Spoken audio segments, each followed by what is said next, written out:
हरि ओम शुक्लांबरधरं विष्णुं शशिवर्णं चतुर्भुजं प्रसन्नवदनं ध्यायेत् सर्वविघ्नोपशान्तये शरदिन्दुविकासिमन्दहासां स्फुरदिन्दीवरलोचनाभिरामाम् अरविन्दसमानसुन्दरास्याम् अरविन्दासनसुन्दरीमुपासे गुरुर्ब्रह्मा गुरुर्विष्णुर्गुरुर्देवो महेश्वरः गुरुर्साक्षात् परं ब्रह्म तस्मै श्रीगुरुवे नमः। श्रुतिस्मृतिपुराणानामालयं करुणालयं नमामि भगवत्पादं शङ्करं लोकशङ्करं सदाशिवसमारम्भां शङ्कराचार्यमध्यमाम् अस्मदाचार्यपर्यन्तां वन्दे गुरुपरम्परां। भारतीकरुणापात्रं भारतीपदभूषणं भारतीपदमारूढं भारतीतीर्थमाश्रये विद्याविनयसम्पन्नं वीतरागं विवेकिनं वन्दे वेदान्ततत्त्वज्ञं विधुशेखरभारतीं। सच्चिदानन्दरूपाय कृष्णाय क्लिष्टकर्मणे नमो वेदान्तवेद्याय गुरवे लोकसाक्षिणे महभ्यो ऋषिभ्यो गुरुभ्यो नमः। श्रीराम जय जय राम श्रीराम जय जय राम श्रीराम जय जय राम। नमः शंकराय नमः शंकराय नमः शंकराय।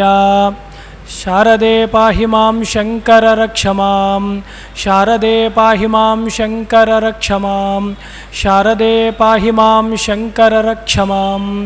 महभ्यो ऋषिभ्यो गुरुभ्यो नमः। हरि ओम। శారదా చంద్రమౌళీశ్వరుల యొక్క అనుగ్రహంతో శృంగేరి జగద్గురువుల యొక్క అనుగ్రహంతో ఇవాల్టి నుండి ఇంకొక 3 రోజులు విష్ణు సహస్రనామ స్తోత్రాలను అర్థం చేసుకునే ఒక మహత్తరమైన భాగ్యాన్ని కల్పించుకున్నాము. దీన్ని జగద్గురు ఆదిశంకరాచార్యులు వారు ఇచ్చిన భాష్యాన్ని ఆధారం చేసుకుంటూ 33వ శ్లోకాన్ని నుంచి ఎంత వీలైతే అంత ప్రతిరోజు ఒక 3 రోజుల దాకా మనం మళ్ళీ ఈ నెల కూడా విష్ణు సహస్రనామ జప యజ్ఞాన్ని దాని యొక్క ప్రవచనాన్ని అర్థం చేసుకునే ప్రయత్నం చేద్దాము. ఇవాల్టి నామములు 33వ శ్లోకం నుంచి మొదలు పెడదాము.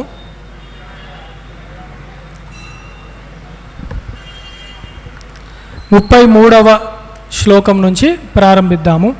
యుగాదికృద్యుగావర్తో నైకమాయో మహాశనః అదృశ్యో వ్యక్తరూపశ్చ సహస్రజిత్ అనంతజిత్.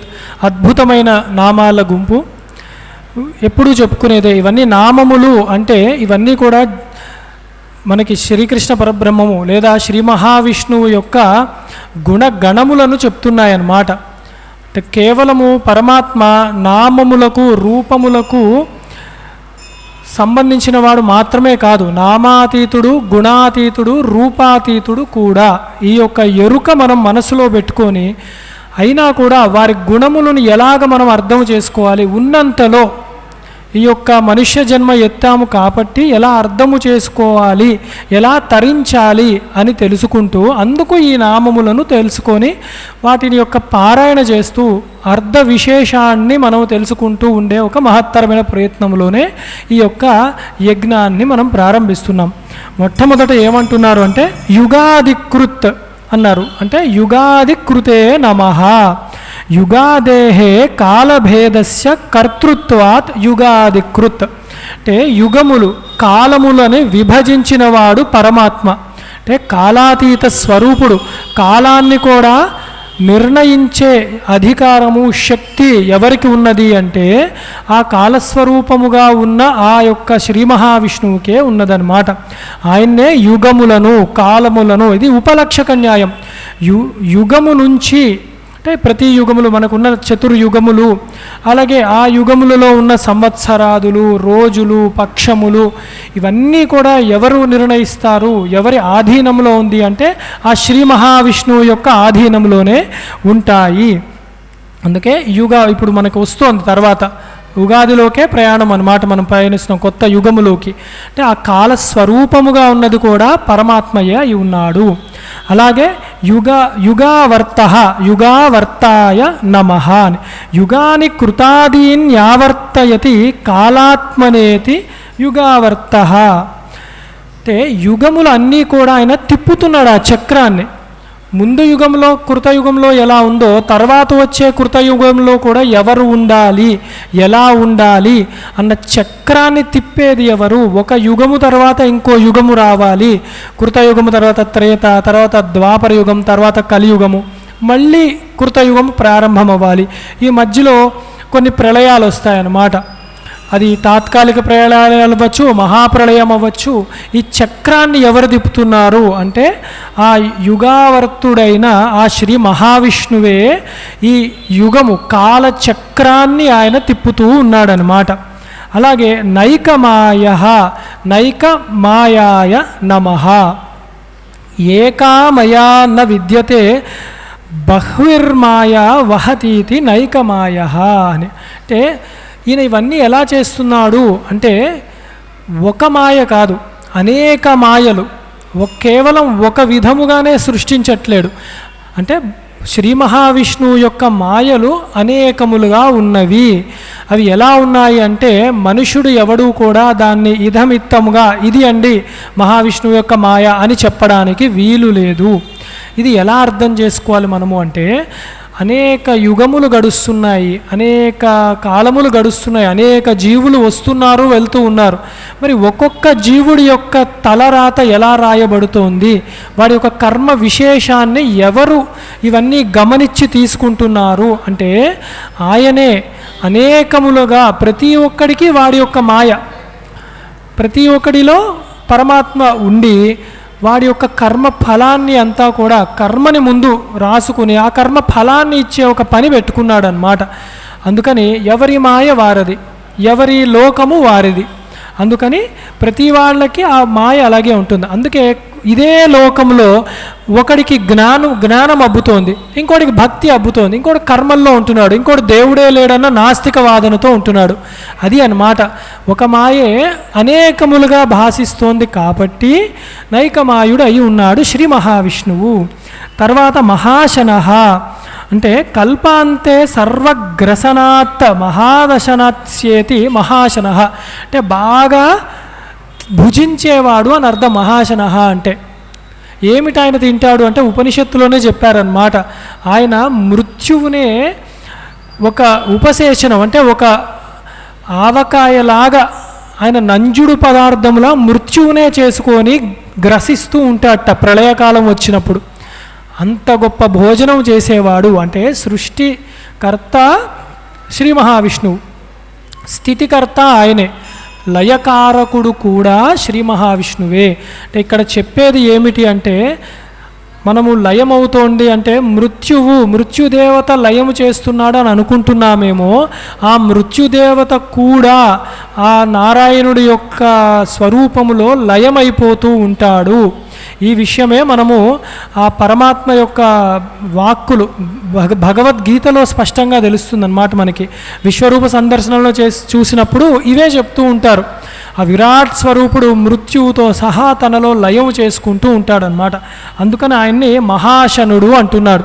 అంటే సృష్టి అయిపోయింది, సమయము అయిపోయింది అన్నప్పుడు ప్రతి యుగంలో కానీ మహాప్రళయం వచ్చినప్పుడు ఆయనలో లయము చేసేసుకుంటూ ఉంటాడు సర్వలోకములను కూడా. అందుకని మహాశనుడు ఆయన. తర్వాత అదృశ్యాయ నమః. సర్వేషాం బుద్ధీంద్రియాణం అగమ్య అదృశ్య. సర్వ ఇంద్రియములకు కూడా అగోచరుడు అయి ఉన్నాడు శ్రీ మహావిష్ణువు. బుద్ధికి కూడా గోచరము కాడు. అంటే మనం ఇదివరకు చెప్పాము ఇదే. మనకి ప్రమాణాలు ఉంటాయి. ప్రత్యక్ష ప్రమాణము అంటే కళ్ళతో చూడగలము, ఇంద్రియాలతో తెలుసుకోగలము. మరి పరమాత్మ అంతటా ఉన్నాడని చెప్తుంటే అసలు పరమాత్మ తప్ప ఏదీ లేదు, సర్వం కల్విదం బ్రహ్మ అని అంటే ఏకమేవా అద్వితీయం బ్రహ్మ అన్నప్పుడు ఇవన్నీ వేదమాటలు, వేదంలో చెప్పబడి ఉన్నాయి పరమాత్మ తప్ప ఏదీ లేదని. మరి ఎందుకు తెలుసుకోలేకపోతున్నామంటే ప్రత్యక్షాది ప్రమాణములకు పరమాత్మ అందడు. మరి ఎలాగ అందుతాడు అంటే సుమారుగా చెప్తామంతే. ఇదమిద్దముగా ఏకమేవా ద్వితీయం బ్రహ్మ సచ్చిదానందం బ్రహ్మ నేహ నానాస్తి కించన అనుకుంటూ చెప్తాం. అందుకని చెప్పి బుద్ధి ఇంద్రియాలకు ఆయన కనపడడు, ప్రత్యక్షము అవ్వడు, కంటికి కనపడడు. కానీ యోగుల యొక్క హృదయములో వారి యొక్క తపఫలముగా కనపడుతున్నాడు పరమాత్మ. అందుకని అదృశ్యుడు. సామాన్యులకు ఆయన అదృశ్యుడు, యోగులకు కనపడతాడనమాట. అందుకని ఆయనని అదృశ్యాయ నమః అని మనం ప్రార్థిస్తున్నాం. అలాగే వ్యక్త రూప చూసారా, పరస్పరమైన విరుద్ధమైన నామములు. అదృశ్యుడు అంటే కనపడనివాడు, తర్వాతి నామం ఏమంటున్నారు? వ్యక్త రూపుడు అంటున్నాడు. కనపడే రూపం అంట. పరస్పర విరుద్ధము అంటే అదృశ్యం అంటే బుద్ధి ఇంద్రియాలకు కనపడని వాడు అని పైన చెప్పుకున్నాం. ఇక్కడ వ్యక్త రూపుడు ఎలా అంటే స్థూల రూపేణ వ్యక్తం రూపమస్యేతి వ్యక్త రూప. స్థూలముగా కనపడేవాడు ఏమిటి? ఈ జగత్తుగా భాషించేవాడు ఆ శ్రీ మహావిష్ణువే. మొట్టమొదట అలాగే ప్రారంభమైంది. విశ్వం విష్ణు వషట్కార అనే ప్రారంభమైంది. విశ్వము రూపంలో విశ్వముగా భాషించేది పరమాత్మయే అయ్యున్నాడు. అయితే మనకి జ్ఞానముతో తెలుసుకోవాలి. వేత్తి మాం తత్వతః, అది తత్వముతో తెలుసుకోవాలన్నమాట. ఆ నామ రూపాత్మకమైన జగత్తుకి ఆధారముగా ఉన్న సచ్చిదానందము పరమాత్మయే అని తెలుసుకున్న వాడికి వ్యక్త రూపుడే అవుతున్నాడు. అందున స్వయం ప్రకాశమానత్వాత్ యోగినాం వ్యక్త రూప. యోగులకు మటుకు తపఃఫలముగా జ్ఞానము పండినప్పుడు, యోగారూఢ స్థితికి చేరుకున్నప్పుడు వారికి స్పష్టముగా గోచరమవుతున్నాడు శ్రీ మహావిష్ణువు. అందుకే ఒకటే ప్రపంచంలో ఉన్నవారు హిరణ్యకశిపుడు, అలాగే ప్రహ్లాదుడు కూడా. ప్రహ్లాదుడికేమో వ్యక్త రూపుడు, స్పష్టంగా ఇది తప్ప ఏదీ లేదు, ఇందుగలడు అందులేడని సందేహము వలదు అంటున్నాడు ప్రహ్లాదుడు. వాసుదేవ సర్వమితై స మహాత్మాసు దుర్లభ అన్నాడు ప్రహ్లాదుడు. అట్లాంటి జ్ఞానులు. మరి హిరణ్యకశిపుడు లాంటి మూర్ఖులు, అజ్ఞానులు, నాస్తికులు ఏమి చేస్తున్నారు అంటే వారికి అదృశ్యుడు పరమాత్మ. అదేమిటి? నాకు అది ఎక్కడా కనపడట్లేడు. వైకుంఠానికి కూడా వెళ్ళాడు హిరణ్యకశిపుడు, అక్కడ కూడా గోచరించలేదు పరమాత్మ. అంటే ఏమిటి అంటే జ్ఞాన దృష్టికి మాత్రమే పరమాత్మ కనపడతాడు. అహంకారాలకు, డాంబికాలకు పోతే పరమాత్మ వాళ్ళకు అదృశ్యుడే అయి ఉంటాడు. సామాన్యులు భక్తితో కొలుచుకున్నా కూడా వారికి దర్శనమిస్తాడు, వారికి వ్యక్తమవుతాడు పరమాత్మ. అందుకే యోగులకు అన్నారు జగద్గురు ఆదిశంకరాచార్యులు వారు అన్నమాట. అంటే ఒక మమేకాన్ని, తాదాత్మ్యాన్ని పెట్టుకోవాలి పరమాత్మతో. ఆ భక్తి అన్నది బయట కనపడే విషయం కూడా కాదు. అందుకే పత్రం పుష్పం ఫలం తోయం యోమే భక్త ప్రేచ్ఛసి అన్నారు. అంటే మనం ఏదో పెద్ద పెద్ద ఈవెంట్లు పెట్టుకోవడము, ఏవో ప్రదర్శనలు చేయడము, వాటికి దొరుకుతాడు అంటే దొరకడు, ఖచ్చితంగా దొరకడు. భక్తికి దొరుకుతాడు ఆయన. అదే భాగవతంలో కూడా చెప్పారు కదా, చిక్కడు అని చెప్పేసి. ఆయన అసలు ఎవరికీ దొరకడు, ఆయన అమ్మవారికే దొరకట్లేడే.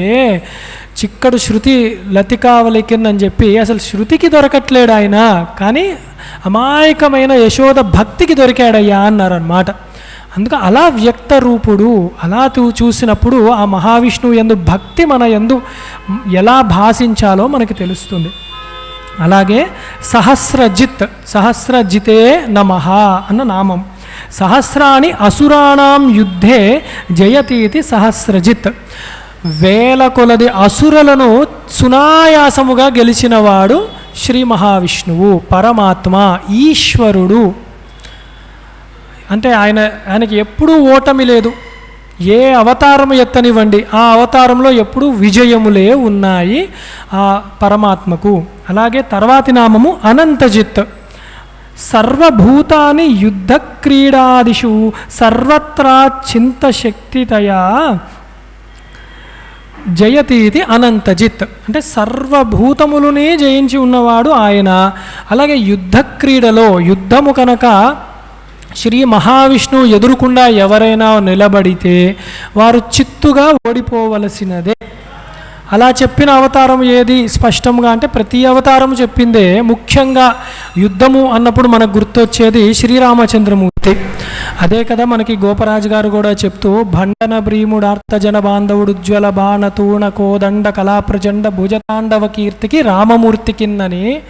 అసలు ఆయన యుద్ధము చేస్తుంటే అది ఎలా ఉన్నది అంటే రామచంద్రమూర్తి బాణములు తీసి వేస్తుంటే బాణములు కనపడట్లేవట ఆ వేగానికి. ఒక గొప్ప సూర్యుడిని చూస్తే ఆ వలయం ఎలా ఉంటుందో అంత గొప్ప మెరుపు జ్యోతిర్వలయం ఉందిట ఆయన చుట్టూత. కానీ అక్షయ తూణీరం నుంచి బాణములు వేస్తున్నాడు. ఎప్పుడు అంటే ఈ అరణ్యంలో ఈ శూర్పణక పంపించిన రాక్షసులు అందరూ వచ్చారనమాట. చాలా గొప్పవాళ్ళు వాళ్ళు కూడా. అన్ని లక్షల మంది మీద బాణాలు వేస్తుంటే బాణము కనపడట్లేదు. రాముడు బాణము ఎప్పుడు తీస్తున్నాడో, ఎప్పుడు సంధిస్తున్నాడో, ఎప్పుడు ఎవరి మీద ఎలా విడిచిపెడుతున్నాడో కనపడట్లేదు. కానీ రాముడి బాణానికే చనిపోతున్నారు రాక్షసులను ఎలా తెలుస్తుంది అంటే, రాక్షసుల తలలన్నీ తెగి పడిపోతున్నాయి. అంత వేగముగా వేస్తున్నాడు అనమాట రాముడు బాణములు. అలాంటి రాముడి భుజములు తాండవం చేస్తున్నాయట. ప్రళయకాలంలో రుద్రుడు తాండవం చేస్తే ఎలా ఉంటాయో, రాములు వారి యొక్క భుజములు అలా తాండవం చేస్తున్నాయి, నృత్యాన్ని చేస్తున్నాయి, ఆనందంగా ఆయన ప్రదర్శిస్తున్నాడు అన్న యుద్ధ క్రీడను అని తెలుస్తుంది రామావతారాన్ని చూసినప్పుడు. అక్కడ కూడా ఎలా దర్శించారు కవులు అంటే, శివుడుకు రాముడికి కూడా అభేదాన్నే దర్శించారన్నమాట. అది కదా భక్తి అంటే. అందుకని ఆయన అనంతజిత్, సహస్రజిత్ వాడు ఆ శ్రీ మహావిష్ణువు, ఆయనలో ఆ రుద్ర రూపము ఉన్నది అని. అలాగే తర్వాతి నామాల యొక్క సమూహం ఏమిటి అంటే, ఇష్టో విశిష్ట శిష్టేష్ట శిఖండీ నహుషో వృష క్రోధ క్రోధకృత్కర్త విశ్వబాహు మహీధర అని. ఇక్కడ ఇష్టుడుట, ఆయన పేరే ఇష్ట అంటే ఇష్టాయ నమః. ఎవరికి ఇష్టము పరమాత్మ అంటే, పరమానందాత్మత్వేన ప్రియ. అసలు ఆయన ఆనంద స్వరూపుడు, పరమానంద స్వరూపుడు, సచ్చిదానందుడు ఆయన. కాబట్టి అందరికీ ఇష్టమే. ఇక్కడ కృష్ణావతారం ఒకసారి తలుచుకున్నా, రామావతారం తలుచుకున్నా కూడా ఋషులు, మునులు, సామాన్యమైన గోపబాలకులతో సహా అందరూ కూడా ఆయన ఆనంద స్వరూపుడు కాబట్టి ముగ్ధులైపోయి ఆయన వెనకబడ్డారనమాట. ఏదో ఆయన చూడ్డానికే కాదు, రూపములో లావణ్యము, ఆయన తత్వములో లావణ్యము, ఆయన లీలలలో లావణ్యము, ఆయన మహిమలలో లావణ్యము, అంత గొప్పవారు రామకృష్ణులు ఇద్దరూ కూడా. అందుకని ఆయన ప్రియుడు, ఇష్టుడు అందరికీ కూడా. అలాగే ఇష్టి శబ్దం మనము యజ్ఞములో వాడతాం, ఇష్టి చేశాము అంటాం, పుత్రకామేష్టి. అలాగా ఆ ఇష్టి రూపంలో యజ్ఞస్వరూపముగా ఉన్నది కూడా పరమాత్మయే అయి ఉన్నాడు. అంటే ఈశ్వర ప్రీత్యర్థం అక్కడ వరకైతే మనం చేస్తాం కదా రోజు. అది ఎవరు అంటే ఈయననే, ఆ శ్రీ మహావిష్ణువే ఆ ఈశ్వరుడు. అందుకని ఇష్టుడు. ఏ యజ్ఞము, ఏ తపస్సు, ఏ దానము, ఏ స్తోత్రము, ఏ గానము చేసినా కూడా ఆ నారాయణ ప్రీతి కొరకే మనం చేస్తున్నాము. ఆయన ప్రీతి పొందితే చాలు, ఇంకా మనకి ఏది అవసరము లేదు. అందుకే ఇష్టుడు అయి ఉన్నాడు. యజ్ఞేన పూజిత ఇతివా ఇష్ట అన్నారు. తర్వాత విశిష్టాయ నమః. సర్వేషాం అంతర్యామిత్వేన విశిష్ట. అందరి యొక్క అంతర్ముఖము, అంతర్యామిత్వం పొంది ఉన్నాడు ఆయన. అంతరములో చక్కగా నిలిచి ఉన్నాడు అన్నమాట. మనమేమో బాహ్యమైన విషయాలు చేస్తున్నాము, స్తోత్రపారాయణలు చేసుకుంటూ, యజ్ఞాలు చేస్తూ, అలా కూడా చెయ్యాలి. ఎందుకంటే ఈ అద్వైత భావన సిద్ధించనంత వరకు ఈ ద్వైత ప్రపంచంలో మనము ఖచ్చితంగా సత్కర్మలు, సదాచారము చేస్తూనే ఉండాలి. ఇది అర్థము కాకనే చాలామందికి అద్వైతం అంటారు, పూజలు చేస్తారు. అద్వైతం అన్నాం ఎక్కడ? భావాద్వైతం సదా కుర్యాత్ క్రియాద్వైతం న కర్హిచిత్. శాస్త్రమే చెప్పింది. భావములో అద్వైతం ఉండాలి, క్రియలో కాదు. క్రియలో ఎప్పుడూ కర్తాకర్మ క్రియ ఉంటుంది, త్రిపుటి పడుతుంది. పని చేసేవాడు, పని అన్నది దేని కొరకు మనం పని చేస్తున్నాము, యజ్ఞములో, దానములో, తపస్సులో అన్నిట్లో ఉంటుంది ఇది త్రిపుటి అన్నది. కానీ ఆ భావన కూడా ఎలా ఉండాలి ఆ పనులు చేస్తున్నప్పుడు కూడా అంటే అద్వైత భావన. సోహంభావేన పూజయేత్. నేను అదే అయ్యున్నాను కానీ తెలుసుకోలేకపోతున్నానే. హృదయేర్జున తిష్టతి అన్నాడే ఆయన, తెలియట్లేదే. అందున తత్ సృష్టివా తదేవానుప్రావిశత్ అన్నాడే. అన్నీ సృష్టించి అన్నిట్లో నేను దూరి ఉన్నానే సచ్చిదానంద స్వరూపంగా, చైతన్య స్వరూపంగా. మరి తెలుసుకోలేకపోతున్నానే, అందుకు పూజలు చేస్తున్నాను. ఆ మనస్సుకి పట్టిన మకిలి, అవిద్య, అజ్ఞానము తొలగాలి. తొలగినప్పుడు స్పష్టముగా లోపల ఉన్నది పరమాత్మయే. జీవుడని భ్రమపడుతున్నాను, నా యొక్క ఉనికికి కారణం పరమాత్మయే అయ్యున్నాడు అన్న జ్ఞానము భాసిస్తుంది. అందుకని విశిష్టాయ నమః. విశేషముగా అందరి హృదయంలో అంతర్యామిగా ఉన్నాడు ఆ పరమాత్మ.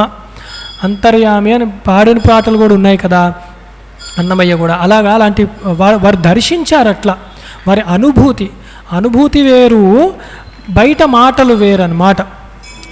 అందుకని సర్వ జగత్తుకి అంతర్యామిగా ఉన్నవాడు పరమాత్మ, విశిష్టుడు ఆయన. శిష్టేష్టాయ నమః. శిష్టానాం విదుషామిష్ట విశిష్ట అని విశిష్ట. అయితే శిష్టులు అని ఉంటారు. మనకి ప్రమాణం ఎవరు అంటే పెద్దవాళ్ళు, గొప్పవాళ్ళు, వాళ్ళని శిష్టులు అంటారు. అందుకే ప్రమాణాల్లో శిష్టాచారం అన్నది గొప్పగా ఉంటుంది. జగద్గురువులు కూడా వారి యొక్క యాత్రలో 2-3 సార్లు ఇది చెప్పి ఉన్నారు. శాస్త్రము ప్రమాణం, వేదము మొట్టమొదటి ప్రమాణము, వేదానుసారముగా వచ్చిన స్మృతులు అవి కూడా ప్రమాణము, ఋషులు ఇచ్చారు. తర్వాత పురాణములు కూడా ప్రమాణము, అలాగే శిష్టాచారము కూడా ప్రమాణమై ఉన్నది. శిష్టులు అంటే చాలా గొప్పవారు అన్నమాట. తరతరాలుగా వారి ఆచరణలో పెట్టారు వారు. ఇప్పుడు ఆ పుస్తకాల్లో కొన్ని కనపడకపోవచ్చు, మనకి ఇప్పుడు లభ్యమైన పుస్తకాల్లో ఎన్నో మార్పులకి లోనవ్వచ్చు. అందుకని ఇప్పుడు పుస్తకంలో నాకు చూపెట్టండి అంటే దొరకకపోవచ్చు, వెతుకుతే దొరకచ్చు ఎక్కడో అక్కడ. అలా దొరకట్లేదని తరతరాలుగా శిష్టుల నుండి ఆచారముగా వచ్చిన ఒకానొక పద్ధతి, అది కూడా ఈశ్వర ప్రీత్యర్థం వాళ్ళు చేస్తున్నప్పుడు, వేద సమ్మతమే అవుతున్నప్పుడు దాన్ని ప్రశ్నించకూడదు. అది శిష్టాచారం. అలాంటి వాళ్ళని శిష్టులు అంటారు. లేని వాళ్ళు ఏమిటంటే ఇక్కడ ఉందా అక్కడ ఉందా అని దెబ్బలాటలకే వెళ్తూ ఉంటుంది వారి మనస్తత్వం. అంటే అలాంటి వాళ్ళు శిష్టులు కారనమాట, వారు గురువులు కూడా కాదు. శిష్టులు అన్న వాళ్ళు చాలా గొప్పవాళ్ళు అయి ఉంటారనమాట. అలాంటి వాళ్ళు శిష్టులు కూడా ఇష్టపడేది ఎవరిని అంటే శ్రీ మహావిష్ణువు యొక్క తత్వాన్నే. అందుకనమాట మనము ఆ శిష్టేష్ట అన్న నామంలో తెలుసుకునేది శిష్టులు కూడా ఇష్టపడతారయ్యా అని. తర్వాత శిష్ట ఇష్ట అస్యేతివా ప్రియో హి జ్ఞానినోత్యర్థమహం సచ మమ ప్రియ అని గీతలో కూడా చెప్పి ఉన్నాడనమాట. గోపవేషంలో ఏమీ తెలియని అమాయకపు పిల్లాళ్ళ వెళ్ళి వెన్న తింటున్నాడయ్యా, ఎంత ఎంత మోసం చేస్తున్నాడు ఆయన అసలు అని. కానీ లేదు కృష్ణ, నీవు నాకు ద్యోతకము కావాలి, నీ తత్వము కావాలి, నీవే మాకు వేరే స్ఫురణ వద్దు అన్న గోపికల దృష్టిలో, అలాగే గోపికుల దృష్టిలో కూడా ఆయన తర్వాత ఒకానొక సమయం వచ్చినప్పుడు తన యొక్క నిజస్వరూపాన్ని వారికి చూపెట్టాడనమాట. అప్పుడు వారికి తెలిసిందనమాట, అయ్యో మన ఇక్కడ కనపడినవాడు కృష్ణుడు ఈ గోప బాలకుడు కాదయ్యా, సర్వాత్ముడు ఆయన, ఈశ్వరుడు అని. అందుకే యశోదమ్మకు కూడా నోట్లో ఆయన సర్వలోకములని చూపెట్టాడు. ఒక్కసారిగా మాయ కమ్మేసింది. అది అన్నమాట శిఖండి అన్న నామానికి. ఆయన నిజస్వరూపాన్ని ఒకసారి అలా రుచి చూపెట్టి వదులుతున్నాడు ఆయన అని. అలాగే నహుషః అన్న నామం, నహుషాయ నమః. యతో నహ్యతి భూతాని మాయా అతో నహుషః అని. అంటే సర్వభూతముల్ని కూడా ఈ ఆవరణ శక్తితో కప్పివేసేసి ఈ జనన మరణ చక్రాల్లో ప్రవర్తిల్లజేస్తున్నాడు కాబట్టి నహుషుడు అన్న నామము ఆయనకి చెప్పబడి ఉన్నది అని. తర్వాత వృషః, వృషాయ నమః. కామానాం వర్షణాత్ వృషః ధర్మః. వృష శబ్దంతో ఎప్పుడూ కూడా మనకి ధర్మమే చెప్పబడింది. అందుకే శివుడు కూడా వృషభారూఢుడు. ఇక్కడ కూడా మనం విష్ణు సహస్రనామంలో కూడా ఆ నామములు చూసాం. వృష అంటే కోరికలు, ధర్మబద్ధమైన కోరికలు ఎవరైతే కోరుకుంటూ ఉంటారో వారికి ఆ కోరికలను వర్షము వల తీర్చేవాడు కాబట్టి శ్రీ మహావిష్ణువుకి వృష అన్న నామముతో మనం నమస్కారం చేసుకుంటూ ఉంటామన్నమాట. వృషోహి భగవాన్ ధర్మ స్మృతో లోకేషు అని. అంటే ఈ ధర్మబద్ధమైన కోరికలు తీరుస్తాడు కాబట్టి ఆయనని ఈ లోకంలో ధర్మముగా ఆయన తిరుగుతున్నాడు కాబట్టి ఆ ధర్మమే ఆయన మనకు ప్రసాదిస్తూ ఉంటాడు అని. అంటే ధర్మబద్ధమైన కోరికలు కోరుకుంటే ధర్మ ఆచరణ చేసే అవకాశము కూడా శ్రీ మహావిష్ణువు మనకి కల్పిస్తున్నాడు. తర్వాతి నామము క్రోధ. ఇది క్రోధ, విసర్గలు కావు, క్రోధ అన్నమాట, దీర్ఘం. అంటే క్రోధఘ్నేయ నమః. సాధూనాం క్రోధం హంతీతి క్రోధ.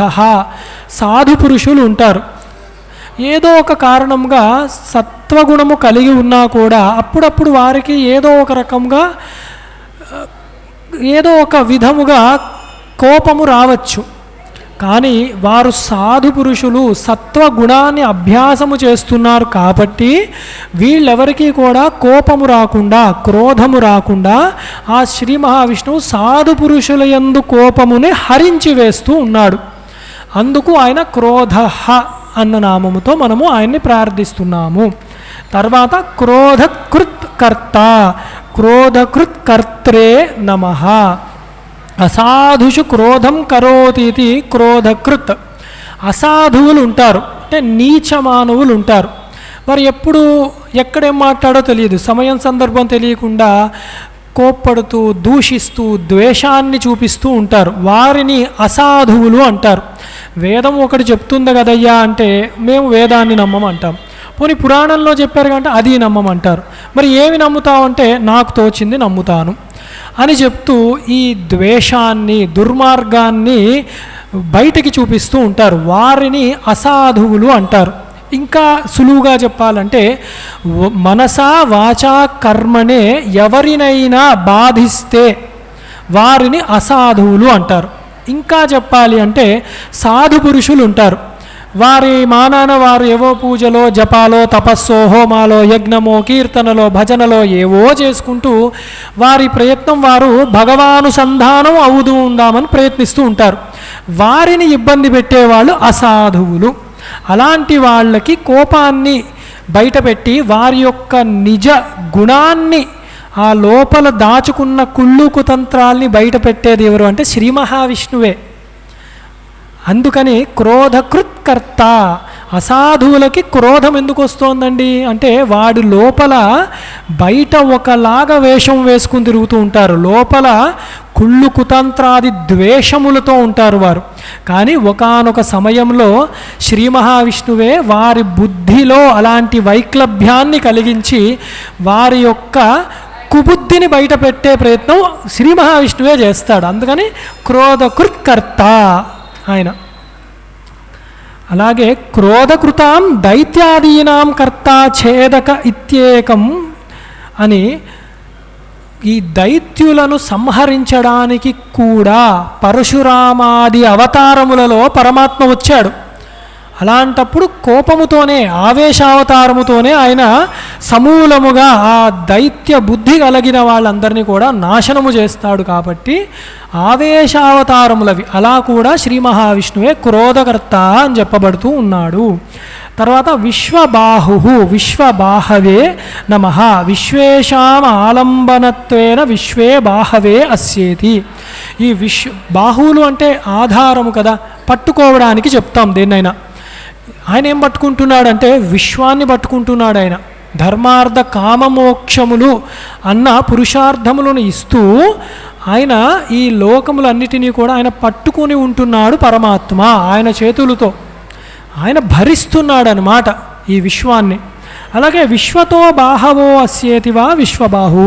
విశ్వముని ధరించినవాడు. విశ్వము కూడా దేన్ని ధరిస్తోంది అంటే ఈ పరమాత్మనే ధరిస్తోంది. లేకపోతే విశ్వముకి ఉనికి లేదు, సత్తు లేదు, చిత్తు లేదు, ఆనందం అసలు లేదన్నమాట.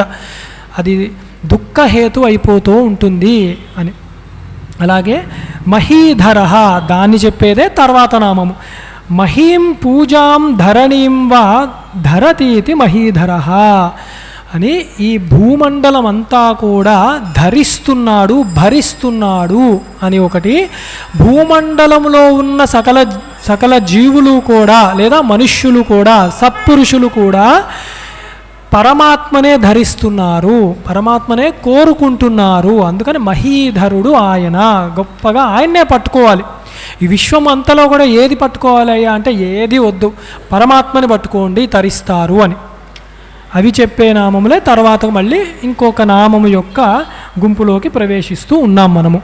అవే గొప్ప నామములు ఏమిటి అంటే అచ్యుతః, ప్రథితః, ప్రాణః, ప్రాణదో వాసవానుజః, అపాంనిధిరధిష్టానః, అప్రమత్తః, ప్రతిష్ఠితః అని.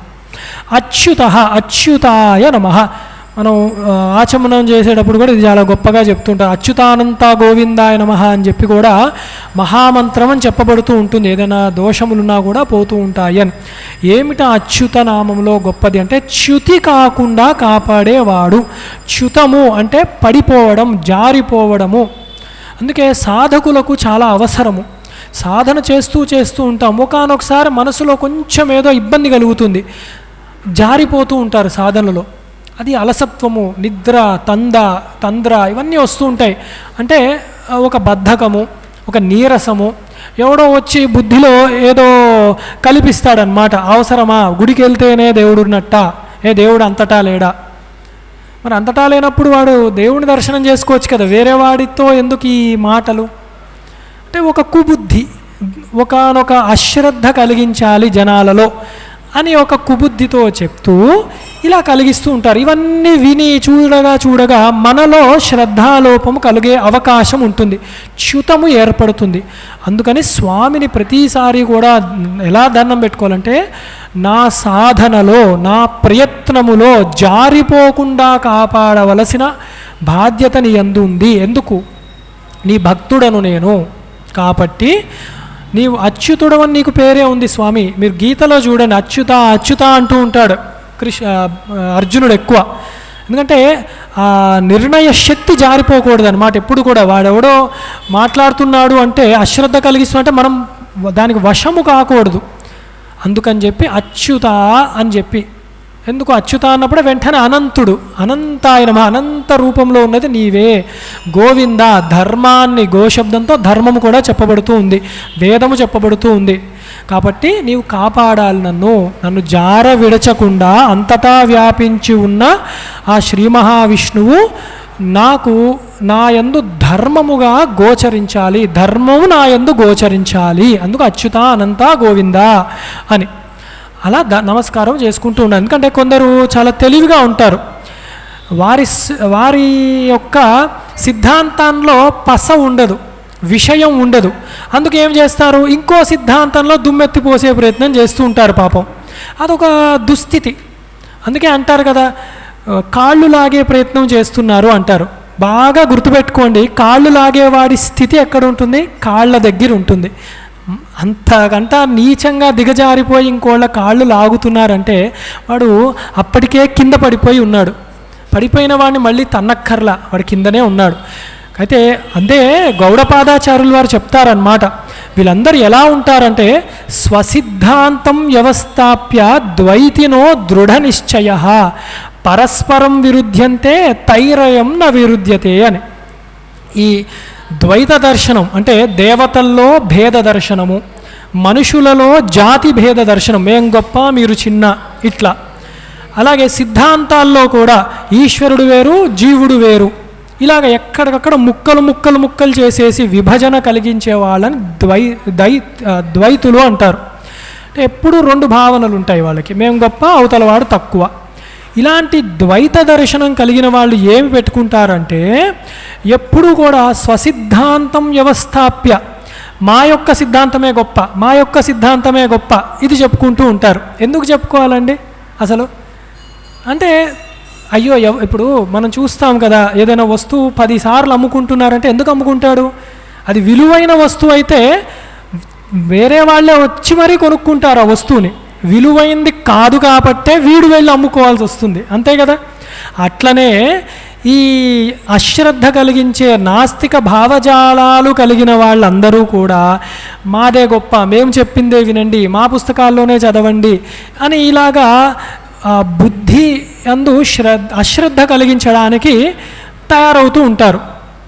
దృఢ నిశ్చయం, ఎందుకంటే వారి సిద్ధాంతం చెప్పుకోవడానికి ఏమీ లేదు. కానీ అద్వైతులు అలా చెయ్యరండి. ఎందుకంటే పరస్పరం విరుద్ధంతే. ఇప్పుడు గొడవలు పడేవాడు ఈ ఫలానా ఆయన ఏదో విష్ణువు గొప్ప అంటాడు, ఫలానా శివుడు గొప్ప అంటాడు. ఈ విష్ణువు గొప్ప ఆయన విష్ణు పూజే చేసుకోడు, శివద్వేషంగా తయారవుతూ ఉంటుంది కొందరికి, అందరిని అనను.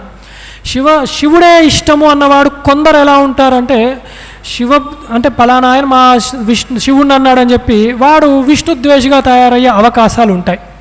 లేదా సనాతన ధర్మంలో ఉన్నవాళ్ళు వేరే వాళ్ళని దూషిస్తారు, ఎందుకు? వాడు మనల్ని దూషిస్తున్నారు. ఇలాగ ద్వైత భావన ఎక్కువ ఉండకూడదు. ధర్మ రక్షణ ఉండాలి ఎప్పుడు కూడా, మన ప్రచారణ కూడా ఉండాలి. సనాతన ధర్మం జోలికి వస్తే ఖచ్చితంగా అడ్డుపడాలి, వద్దని కాదు. కానీ ద్వేషంతో కాదు, సిద్ధాంతంతో, ద్వేషం లేకుండా చేయాలన్నమాట. అది గొప్ప గుణము రావాలి. అది చెప్తున్నారు గౌడపాదాచార్యులు వారు. పరస్పరం విరుద్ధ్యంతే తైరయం న విరుద్ధ్యతే. వాళ్ళు కొట్టుకుంటున్నారు కదా, వీళ్ళల్లో లోపాలు వాడు చూపిస్తాడు, వాళ్ళల్లో లోపాలు వీడు చూపిస్తారు. మాకు మటుకు ఒకటే సిద్ధాంతం. ఏమిటి అంటే అద్వైతమే సిద్ధాంతం. ఏం చెప్పారు వేదంలో అంటే ఏకమేవాద్వితీయం బ్రహ్మ నేహనానాస్తి కించన. బ్రహ్మము తప్ప ఏదీ లేదు. దానికి విష్ణువనండి, శివుడనండి, ఏమైనా చెప్పండి, మాకు భేదభావన లేదు. ఈ వ్యావహారిక జగత్తులో వ్యవహారములో ఉన్నప్పుడు అందరూ ఒకటే. ఈశ్వరుడుగానే సృష్టి స్థితి లయలు చేసే పరబ్రహ్మముగా దాన్ని నమస్కారం చేసుకుంటాం. మనసులో అద్వైత భావనతో ఉంటాము. సిద్ధాంతమే అది కాబట్టి అని గౌడపాదాచార్యుల వారు మాండూక్య ఉపనిషత్తుకి కారికలలో ఇంత స్పష్టంగా చెప్పారన్నమాట. అది మనం తెలుసుకోవాలి. ఇదంతా నేను ఎందుకు చెప్పొచ్చానంటే అచ్యుత అన్న నామము ఎలాగ ప్రార్థించాలి అంటే చ్యుతి కాకుండా. సమాజంలో అనేక గొడవలు నడుస్తూ ఉంటాయి. అవి మనము సిద్ధాంతపరంగా గబుక్కును చూడాలి తప్ప మనము పూజించే భగవంతుడి యందు వైక్లభ్యాన్ని, అశ్రద్ధని మనము కలుగజేసుకోకూడదు. అలా చేస్తే వారు గెలిచినట్టు. మనము కనుక మన సిద్ధాంతాన్నే పట్టుకొని పరమాత్మ చెప్పినవి, జగద్గురువులు చెప్పినవి మనం నమ్ముకుంటూ దాన్ని చక్కగా సదాచారంలో మనం అభ్యాసం చేసుకుంటూ ఉంటే పరమాత్మ మన యందు గోచరిస్తాడు. అలా పడకుండా అలాంటి వాడిని కాపాడుతాడు పరమాత్మ. అది బాగా గుర్తు. అది అచ్యుతుడు అంటే. అలాగే షడ్భావ వికార రహితత్వాత్ అచ్యుత. షడ్భావనలు ఉంటాయి శరీరానికి.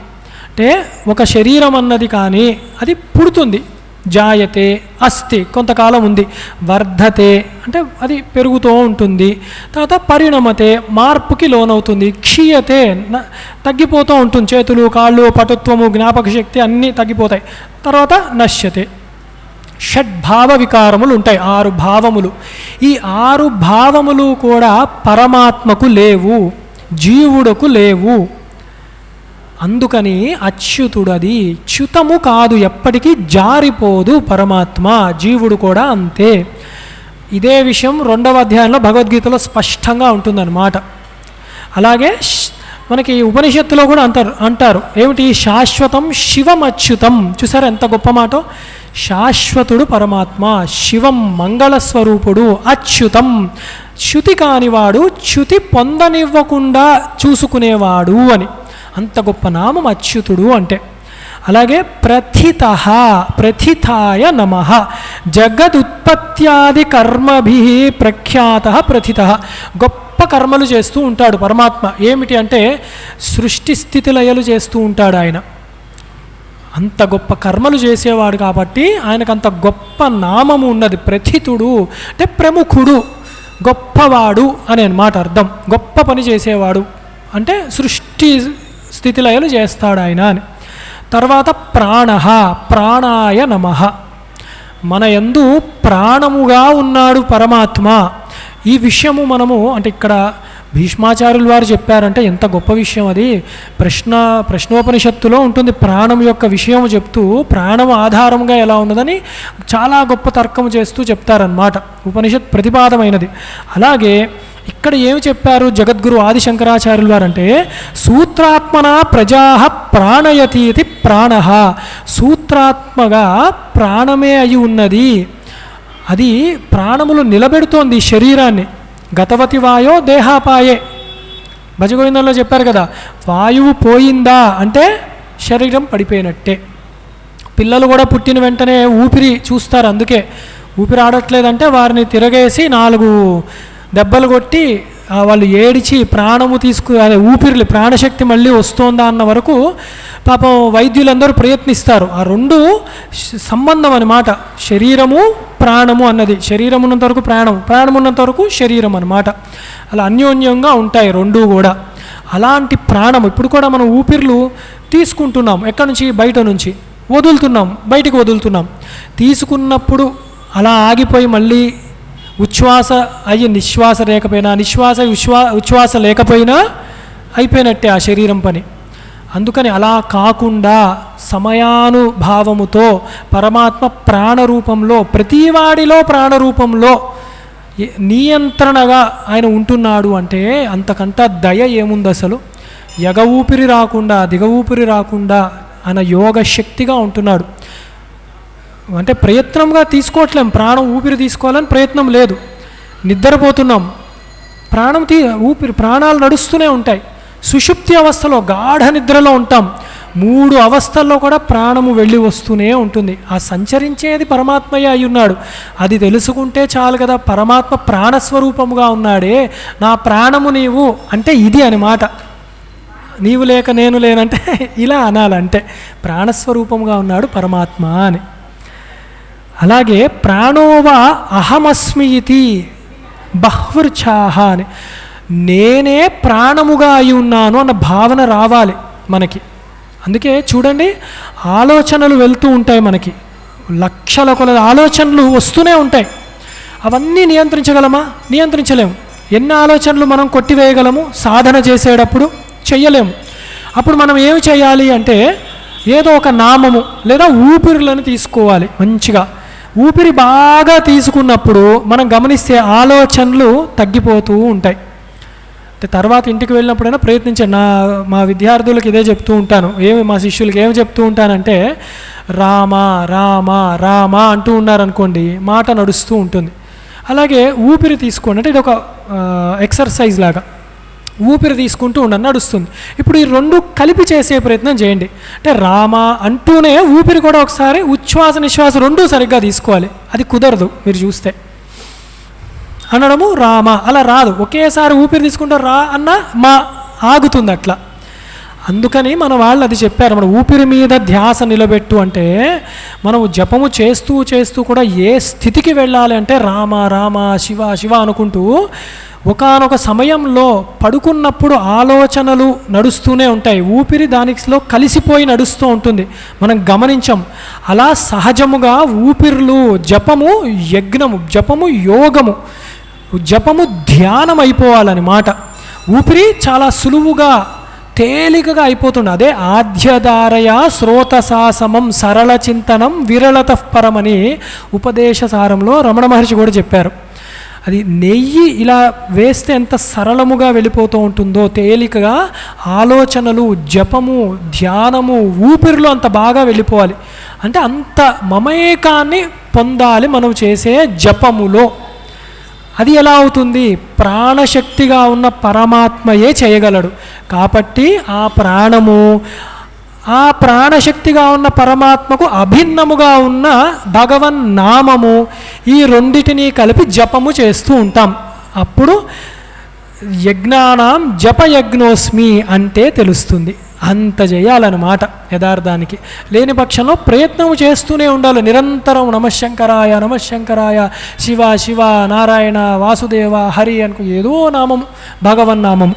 అందుకు ప్రాణున్నాను అన్న నామం ఆ ఉనికితో చెయ్యాలి. తర్వాత ప్రాణదహ, సురాణం అసురాణం చ ప్రాణం బలం దదాతి ద్యతివేతి ప్రాణదహ.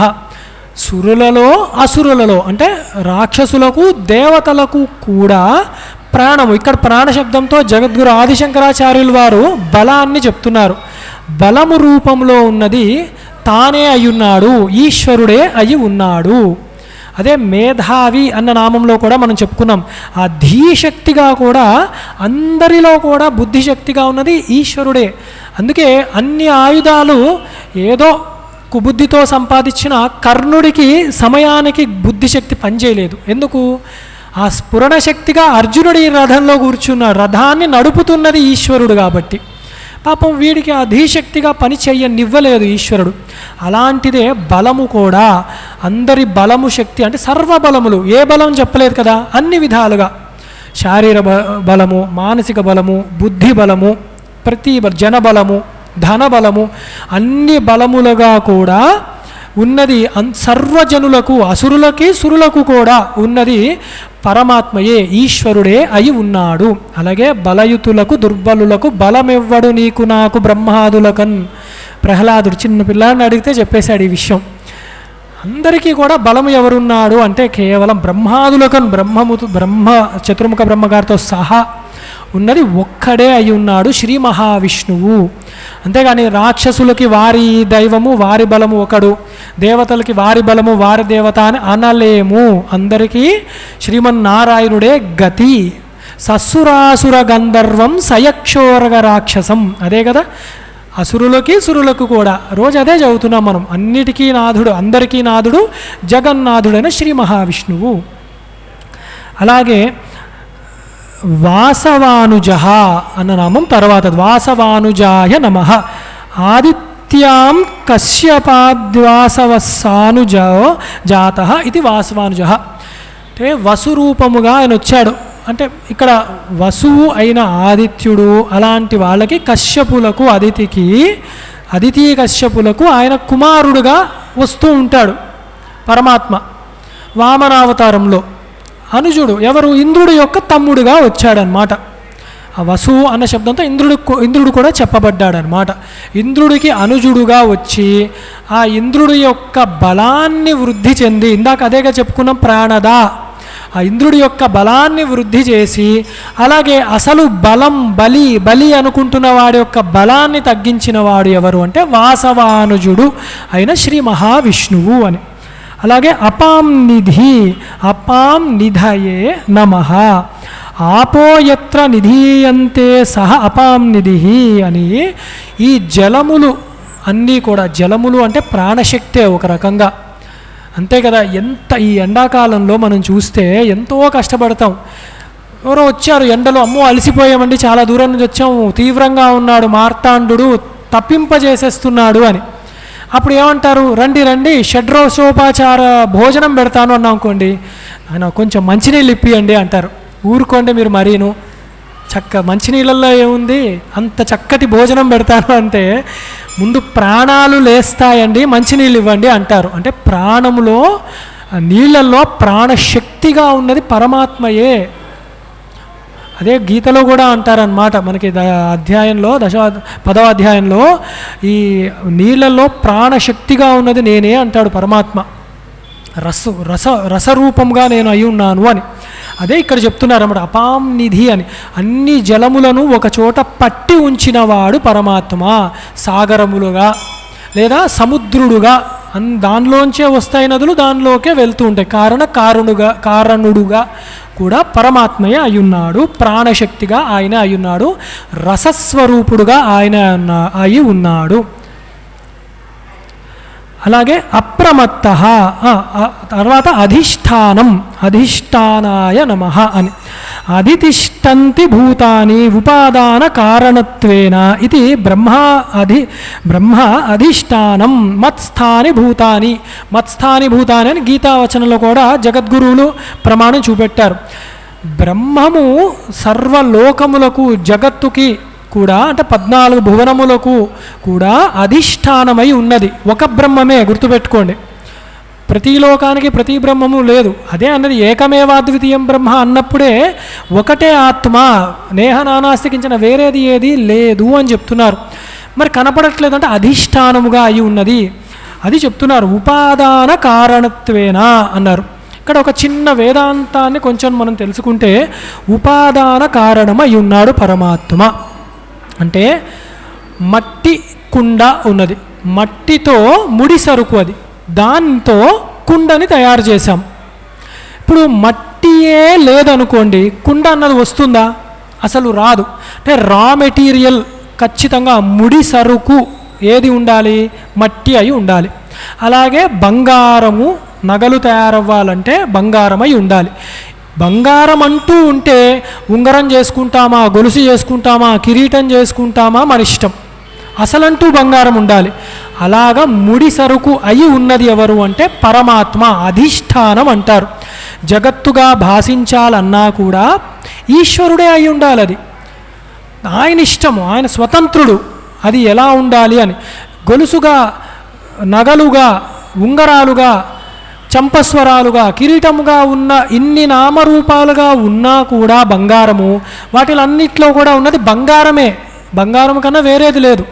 అలాగే జగత్తుగా భాసిస్తున్న, బ్రహ్మాదులుగా భాసిస్తున్న, బ్రహ్మలోకాదులుగా భాసిస్తున్నా కూడా వీటిలన్నిటికీ అధిష్టానమై ఉన్నది కేవలం ఈశ్వరుడే. ఆయన్నే ఇక్కడ మనం సగుణ సాకార పరబ్రహ్మముగా శ్రీ మహావిష్ణువు అంటున్నాం. ఎందుకు శ్రీ మహావిష్ణువు? విష్ణు సహస్రనామం ఎందుకన్నారు? నారాయణ సహస్రనామాలు అనొచ్చు, కృష్ణ సహస్రనామాలు అనొచ్చు. ఎందుకు విష్ణు సహస్రనామం అన్నారు అంటే విష్ణు అంటేనే వేష్టి వ్యాప్నోతి, అంతటా వ్యాపించిపోయి ఉన్నవాడు, ఆ తత్వాన్ని తెలిపేది కాబట్టి విష్ణు సహస్రనామం అందుకు అన్నారన్నమాట. ఆ తత్వము అది అర్థం చేసుకోవాలి. దీనికి భీష్మాచార్యుల వారన్నా, భారతంలో వ్యాసుల వారన్నా కూడా ఎందుకు విష్ణు సహస్రనామం అన్నాము అని, అంతటా వ్యాపించి ఉన్న వాడిని తెలుసుకోవాలి, ఆ గుణమే తెలుసుకోవాలి మనం. అందుకు అధిష్టానముగా ఉన్నాడు. అలాగే అప్రమత్తాయ నమః. అధికారిభ్యః కర్మానురూపం ఫలం ప్రమచ్చన్న ప్రమాద్యతీతి అప్రమత్తః. అంతటా వ్యాపించి ఉన్న శ్రీ మహావిష్ణువు బ్రహ్మాది స్తంభ పర్యంతములు కూడా ఎవరి కర్మలు ఏమి చేస్తున్నారో ఆయనే చూసుకుంటూ ఉంటాడు.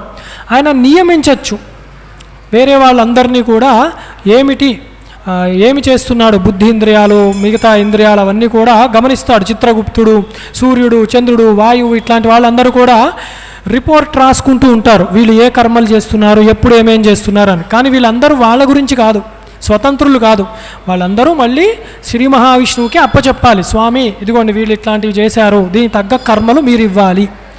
అట్లా అందరిలో వ్యాపించిపోయి ఉన్నాడు కనుక ఏమో నేను తెలియకుండా ఏదన్నా పని చేస్తే ఆయన ఏమన్నా చూసుకోకుండా వదిలేస్తాడేమో. చాలామంది అంటారు కదా, తెలియకుండా చేశానండి కొన్ని, రాసుకుంటాడు ఆయన. కానీ దానికి తీవ్రత తగ్గిస్తాడు. తెలుసుకునే బుద్ధి కూడా మనం తెలుసుకోవాలి, కలిగించుకోవాలి. అందుకని అప్రమత్తంగా ఉండండి అంటారు. ఎందుకంటే అప్రమత్తుడు ఉన్నాడు మనలోనే, ఆయన అన్నీ రాసుకుంటూ కూర్చుంటాడు మన కర్మ ఫలాలను. అందుకని మంచి కర్మలన్నా చెడు కర్మలన్నా కూడా ఆయన ఇస్తాడు. అప్పుడప్పుడు మనమే మర్చిపోతాం. కానీ ఎవరో ఒకళ్ళ సహాయంతో మనకి మంచి జరగచ్చు. అయ్యో ఏమిటి నేను ఏ మంచి చేశాను, ఇంత మంచి వాళ్ళు కనపడ్డారు, నాకు జ్ఞానబోధ చేస్తున్నారు, లేదా ఏదో ఒక సహాయం చేశారు అంటే దేవత రూపంలో వచ్చాడు అంటారే, ఆ దేవత రూపం వారిది కాదు, ఈ అప్రమత్తుడైన శ్రీ మహావిష్ణువుదే అన్నమాట. అందుకని ఆయన అప్రమత్తంగా ప్రతి కర్మను మనల్ని చూస్తూ సాక్షిగా దాని యొక్క ఫలాన్ని చక్కగా అందిస్తూ ఉంటాడు అని అక్కడ. తర్వాతి నామములు స్కంధధరో ధుర్యో వరదో వాయువాహన వాసుదేవో బృహద్భాను ఆదిదేవ పురంధర. అయితే ఇక్కడ ఒక నిమిషం, ఇక్కడ చూసారా, స్కందుడి నామం వచ్చింది, సుబ్రహ్మణ్యుడి నామం. అందుకే అభేద దృష్టి అంటే నామముగా చూస్తే అభేద దృష్టి స్పష్టంగా కనబడుతూ ఉంటుంది ఇక్కడ.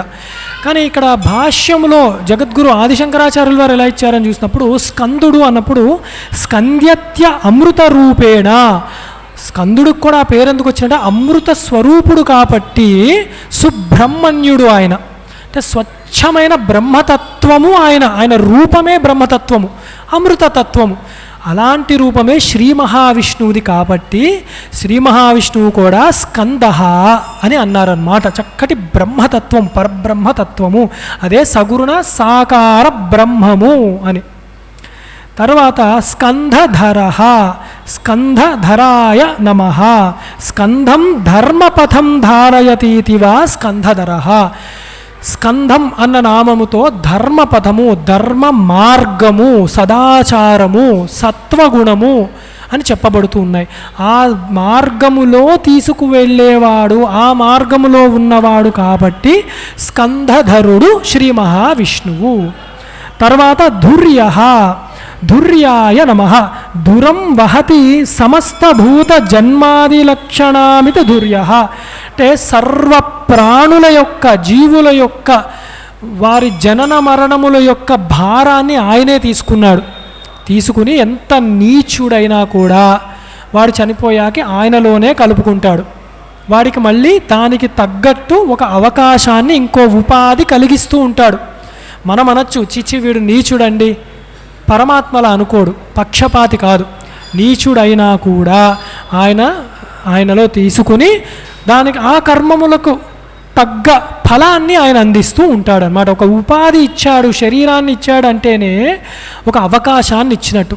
అది మళ్ళీ దుర్వినియోగపరుస్తే మళ్ళీ ఇంకో ఉపాధి ఇస్తాడు. అలా ఇస్తూనే ఉంటాడు, జనన మరణ చక్రాల్లో తిప్పుతూ ఉంటాడనమాట. అక్కడే కదా ఇవాళ మనం యుగాది కృత్ అని ప్రారంభించింది. ఆ చక్రాన్ని తిప్పుతూ ఉంటాడనమాట. మనం అలసిపోవాలి. తర్వాత వరదాయ నమః అభిమతాన్ వరాన్ దదాతీతి. మన మనసుకి తగ్గ చక్కటి కోరికల్ని వరాలను ఇచ్చేవాడు కాబట్టి వరద అన్న నామం ఆయనకి ఉన్నది. వరం దక్షిణాం దదాతి యజమాన రూపేణేతివా వరద. అంటే మనము యజ్ఞములు ఏదైనా కర్మలు చేసేటప్పుడు వ్రతాలు దక్షిణ ఇస్తూ ఉంటాం కదా, ఆ రూపంలో ఉన్నది ఈశ్వరుడే. అందుకే అక్కడ మనము ఏదో ఒకటి ఇస్తే సరిపోతుంది అలా అనుకోకూడదు. వచ్చిన బ్రహ్మగారు అంటున్నాం వారికి చక్కటి దక్షిణ ఇవ్వాలి. ఆ దక్షిణ కూడా ఈశ్వరుడి స్వరూపంగానే వారు స్వీకరిస్తారన్నమాట. అందుకని ఆ రూపంలో ఉన్నది కూడా నారాయణుడే. వాయువాహన తర్వాతి నామం వహత సప్త ఆవహాదీన్ వాహయతీతి వాయువాహన. 7 వాయువుల స్వరూపముగా అంతటా వ్యాపించి ఉన్నవాడు పరమాత్మ. దాని యందు తిరుగుతూ ఉన్నాడు. అవి ఆవాహ ప్రవాహ, అనువాహ సంవాహ, పరావాహ పరివాహ అని చాలా రూపములు ఉన్నాయి. ఇప్పుడు అది చెప్తే ఒక పట్టాన తేలదు. ఇక్కడ సరిగ్గా తెలుసుకోవాల్సింది వాయు రూపంలో వాయువుగా ఆయన తిరుగుతూ ఉంటాడు అని తెలుసుకోండి, సరిపోతుంది. వాసుదేవ అద్భుతమైన నామము. వాసనాత్ వాసుదేవస్య వాసితం తే జగత్రయం సర్వభూత నివాసోసి వాసుదేవ నమోస్తుతే. భగవద్గీతలో కూడా పరమాత్మ చెప్తూ వాసుదేవ సర్వమితి సమహాత్మాసు దుర్లభ బహూనాం జన్మనామంతే జ్ఞానవాన్ మాం ప్రపద్యతే. ఇది రోజు తలుచుకోవాల్సిందే.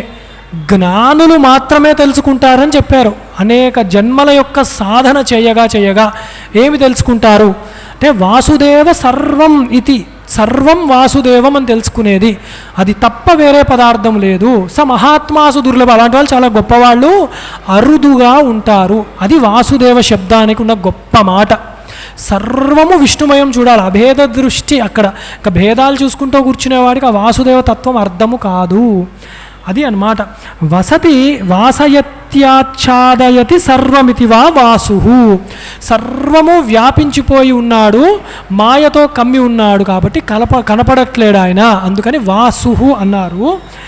దివ్యమైన వాడు కాబట్టి దేవుడు అన్నారు. ఈ రెండు కలిపినప్పుడు ఇందాక చెప్పినట్టే సర్వభూతం యందు వసించి దివ్యముగా అంటే సర్వమంగళముగా సాక్షిగా ఉన్నవాడు కాబట్టి వాసుదేవుడు ఆయన అని. బృహద్భాను బృహద్భానవే నమః. బృహంతో భానవో యస్య చంద్రసూర్యాది గామినః అని తన ఐశ్వర్య శక్తితో సూర్యచంద్రుల్ని కూడా ద్యోతకము అంటే ప్రకాశింపజేస్తున్నవాడు కాబట్టి బృహద్భాను అంటే కనపడే ఈ సూర్యాదుల కన్నా చాలా గొప్పవాడు ఆయన. అది తెలుసుకోవాలి. అదే మనకి జ్యోతిషామపి జ్యోతిహి అన్న నామం కూడా తెలుస్తుంది. ప్రకాశన పొందే వాటిని కూడా ప్రకాశింపజేసేవాడు అని. ఆదిదేవ ఆదిదేవాయ నమః. ఆది కారణం స చాసౌ దేవశ్చేతి ఆదిదేవ ద్యోతనాది గుణవాన్వా దేవ. అంటే సర్వానికి కారణమై ఉన్నాడు. ఆది కారణుడు, ఉత్పత్తి కారణుడు అన్నిటికీ. కాబట్టి ఆయన ఆది దేవ అంటే దివ్యమైన వాడు మళ్ళీ అని అది చెప్పేది ఆదిదేవుడు. పురందరాయ నమః. సురశత్రూణాం పురాణాం దారణాత్స పురందర. సురుల యొక్క శత్రువులు అంటే దేవతల యొక్క శత్రువుల యొక్క శరీరాలని ఛేదించేవాడు కాబట్టి, పురములను వారి యొక్క లోకాలను చిన్నాభిన్నము చేసేవాడు కాబట్టి పురందరుడు అన్నారు. దీనికి ఉపమానం ఇస్తూ త్రిపురాసురులను సంహరించినవాడు అని కూడా రాశారు. త్రిపురాసురులను సంహరించినవాడు శివుడు. చూసారా, అభేద దృష్టి. అలా చూడాలి, ఈశ్వరత్వాన్ని చూడాలి. అయితే ఇక్కడ త్రిపురాసురులు ఎవరు? మనలోనే 3 అవస్థలుగా ఉన్నారన్నమాట. ఏమిటి అదంటే జాగృత్ స్వప్న సుషుప్తి అవస్థలలో లేదా స్థూల సూక్ష్మ కారణ శరీరములుగా ఆ పురములు ఉన్నాయి. శరీరములు అంటున్నాగా, స్థూల శరీరము, సూక్ష్మ శరీరము, కారణ శరీరము, అవే పురములు. పురి అంటే శరీరం కదా, పురే శయనీతి అని అంటాం కదా. ఆ 3 యొక్క అజ్ఞానాన్ని తీసివేసేవాడు కాబట్టి పురంధరుడు, దివ్యముగా ఉన్నవాడు కాబట్టి ఆదిదేవుడు. అందుకే ఈయన కూడా త్రిపుర సంహారము చేసినవాడే. శ్రీ మహావిష్ణువు కూడా ఇలా చూస్తే త్రిపురాంతకుడే అని. తర్వాత అశోక స్థారణ స్థార శూర శౌరిర్జనేశ్వర అనుకూల శతావర్త పద్మీ పద్మనిభేక్షణ అశోక అశోకాయ నమ. శోకాది షడ్ఊర్మి వర్జిత అశోక. శోకము మొదలైన షడ్ ఊర్ములు అంటే 6 అలలు లేనివాడు. అంటే శోకము, దుఃఖము, అలాగే ఆకలి, దప్పిక, సుఖము, దుఃఖము, ఇలాంటి జీవ ఈతి బాధలన్నీ లేనివాడు కాబట్టి ఆయన్ని చేరుక్తే ఎవరికైతే ఇలాంటి ఈతి బాధలు తీసేస్తాడో అలాంటి వాడు శ్రీ మహావిష్ణువు కాబట్టి అశోకుడు ఆయన. అంత గొప్ప నామం అశోకుడు అంటే. తారణాయ నమః. సంసార సాగరాత్ తారయతీతి తారణ. సంసార సాగరములో, ఈ అజ్ఞానములో, జీవుడు అన్న భావనలో దుఃఖాన్ని పొందుతూ మనము జనన మరణ చక్రంలో తిరుగుతూ ఉంటున్నాము కాబట్టి దాని నుండి తరింపజేసేవాడు శ్రీ మహావిష్ణువు కాబట్టి ఆయన పేరే తారణుడు. తారణాయ నమః. తారాయ నమః. గర్భ జన్మ జరామృత్యులక్షణాత్ భయాత్ తారయతీతివా తారః. అంటే జనన మరణములు చాలా సుఖంగా సంతోషంగా ఏముండవు. పుడుతూ ఏడుస్తాడు కదా, ఏడవకపోతే ఇందాకే అన్నాం కొట్టి మరీ ఏడిపిస్తారు. పోయేటప్పుడు బాధతోనే పోతారు. పోయాక అయ్యో పోయాడేవాడు అని చెప్పి అందరూ ఏడుస్తూ ఉంటారు. ఆదిలో ఏడుపు ఉంది, అంతములో ఏడుపే ఉంది, మధ్యలో కూడా ఏడుపే ఉంటుంది. దుఃఖమే ఒక రకంగా. అందుకని ఈ దుఃఖ భయాలను తీసివేసేవాడు శ్రీమన్నారాయణుడు కాబట్టి తారాయ నమః అన్నారన్నమాట. ఎప్పుడూ దుఃఖమే. ఆ దుఃఖాన్ని ఎప్పుడూ తీయాలంటే ఎప్పుడూ ఉండేవాడిని పట్టుకోవాలి, శాశ్వతుణ్ణి. అందుకు ఆయన తారుడు, తరింపజేస్తూ ఉంటాడు. శూర విక్రమణాత్ శూర. ఆయన యొక్క సామర్థ్యం అలాంటిది, విక్రముడు ఆయన. అంటే ఇలాంటి దుఃఖాన్ని తీసివేయగలుగుతాడు కాబట్టి శూరుడు ఆయన. శౌరిహి తర్వాత నామం. శౌరయే నమః. శూరస్యాపత్యం వసుదేవస్య సుతః శౌరిహి. అంటే శూర వంశంలో పుట్టినవాడు, వసుదేవుడికి పుట్టినవాడు, వాసుదేవుడు అయినవాడు కృష్ణుడు కాబట్టి ఆయన శౌరిహి అన్నాడు. శౌరిహి అన్నది కృష్ణుడి యొక్క నామము. జనేశ్వరాయ నమః. జనానాం జంతూనాం ఈశ్వరో జనేశ్వరః. జనములు అంటే పుట్టిన వాళ్ళు, పుట్టే స్వభావము కలిగిన వాళ్ళని జంతువులు అంటారన్నమాట. జనన స్వభావము కలిగిన వాళ్ళు, వాళ్ళందరికీ కూడా ఈశ్వరుడై ఉన్నాడు. అంటే బ్రహ్మాది స్తంభ పర్యంతము అన్నిటికీ కూడా ఈశ్వరుడు ఆయనే. ఇంకో లోకం ఏదో ఉంది, అక్కడ ఏదో ప్రభువు ఉంటాడు అన్న భ్రమ అవసరం లేదు. పుట్టే స్వభావం ఉందంటే వారికి జగన్నాథుడు, జనేశ్వరుడు శ్రీ మహావిష్ణువే. తర్వాత అనుకూలాయ నమః. ఆత్మత్వేన హి సర్వేషాం అనుకూలః నహి స్వస్మిన్ ప్రాతికూల్యం స్వయమాచరతి అని. అంటే మన ఆత్మస్వరూపముగా మనకి అనుకూలముగా ఉన్నాడు. అంటే ఈ శరీర నిర్మాణానికి తగ్గట్టుగా ఆయన ఉన్నాడనమాట ప్రతి అవస్థలో, ప్రతి వ్యవస్థలో కూడా. అలాగే శతావర్తాయ నమః. ధర్మత్రాణాయ శతమావర్తనాని ప్రాదుర్భవ అస్యేతి శతావర్తః యద్వా నాడీశతే ప్రాణరూపేణ వర్తయతి ఇతివా. ధర్మముని స్థాపించడానికి అనేకములుగా ఆయన వస్తూ ఉంటాడు, అనేకములుగా ఆయన లీలలు చూపిస్తాడు అని అర్థము. ప్రాణనాడులలో 100 ప్రాణనాడులలో అతీతముగా 101 ప్రాణనాడిగా ఉన్నవాడు. ప్రశ్నోపనిషత్తులో ఉంటుంది ఈ రహస్యం. అలా ఉన్నవాడు ఈశ్వరుడే అయ్యున్నాడు. జగద్గురువులు కాబట్టి వారు సమన్వయం చేయగలరు అన్నమాట. శృతి స్మృతి పురాణానామాలయం కరుణాలయం నమామి భగవత్పాదం శంకరం లోకశంకరం. అలాగే పద్మి, పద్మినే నమః. పద్మహస్తే విద్యతే ఇది పద్మి, పద్మములు హస్తము యందు ధరించినవాడు అని ఒక అర్థం. అసలు ఆయన హస్తములే పద్మముల వలె పద్మముల రంగులో ప్రకాశిస్తూ మృదువుగా సౌమ్యముగా చక్కగా ఉంటాయి. అంటే వరాలు ఇస్తాయి. పద్మములు అంటే వికసించే స్వభావము.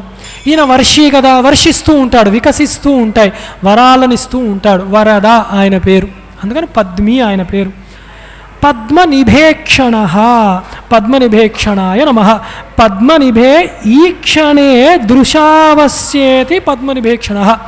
పద్మముల వంటి కళ్ళుతో పద్మములు ఎలా వికసిస్తాయో అట్లాంటి చక్కని చూపుతో అందరినీ చూస్తూ ఉంటాడు. అలా చూస్తే ఏమవుతుంది అంటే ఆయన ఈక్షణములతో ఆయన దృష్టితో మన హృదయ పద్మములు వికసిస్తూ ఉంటాయన్నమాట. అందుకని పద్మ నిభేక్షణుడు ఆయన. ఆయన వికసించిన చూపులతో చూస్తే మన హృదయములో వికసిస్తూ ఉంటుంది జ్ఞానతత్వము. తర్వాత పద్మనాభో అరవిందాక్ష పద్మగర్భ శరీరభృత్ మహర్ధిర్ వృద్ధో వృద్ధాత్మో మహోక్షో గరుడధ్వజ. ఆ నామముల యొక్క అర్థములే కొనసాగించినట్లుగా ఉంటాయి. పద్మనాభ, పద్మనాభాయ నమః. పద్మస్య నాభౌ మధ్యే కర్ణికాయాం స్థిత ఇది పద్మనాభ. పద్మము యొక్క నాభిలో, పద్మనాభుడు అంటే అప్పుడు నాభి అందు పద్మము కలిగినవాడు.